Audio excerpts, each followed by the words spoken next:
Álvaro Matxinbarrenak Wild is the Wind erakusketa proposatu du Ziudadelako bolborategirako formaren eta emozioaren zorroztasunari buruzko hausnarketa iluntasun giroan.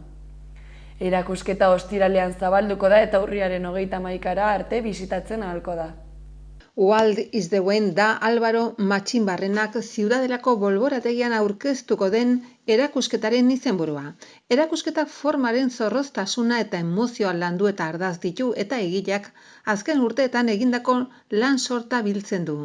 Izan ere, Matxinbarrenaren erakusketa berriz ere Ziudadelan izanen da ikusgai, 2009ko erakusketatik 10 urte baino gehiago igaro ondoren. Jorge Urdanoz kultura eta berdintasun zuzendaria eta Álvaro Matxinbarrenak aurkeztu dute arratsaldean zabalduko den erakusketa. Ziudadelako bolborategian egonen da urriaren 31 arte.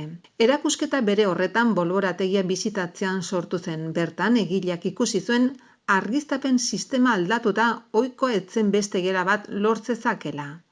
Forma kurbatua eta sabaiaren adreilu zoladura ikusi eta gozatu behar ziren horrela tonu egokia lortzeko.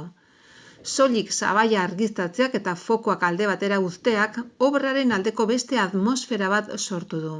Iluntasun horrek erabateko lasaitasun giroa sortzen du. Ingerada lana da, ingeradak solidoak izan zein ezen eta inguratzen duen espazio horretan atseden hartzen du, lo. DM materialaren gainean gama altuko akrilikoz egindako piezen gogortasuna luzaroan landu da. Geruzak, lehorketak, lixatuak, tonuak eta abarren bidez. Dena egilearen hizkuntzaren parte da, egileak bere testuraren arazketa nabaritzen nahi baitu.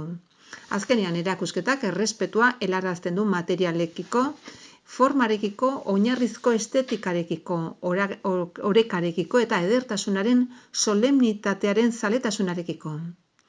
Ingurumen lana izan nahi du, isila eta lagun ona izateko asmoa duena. Konplexutasuna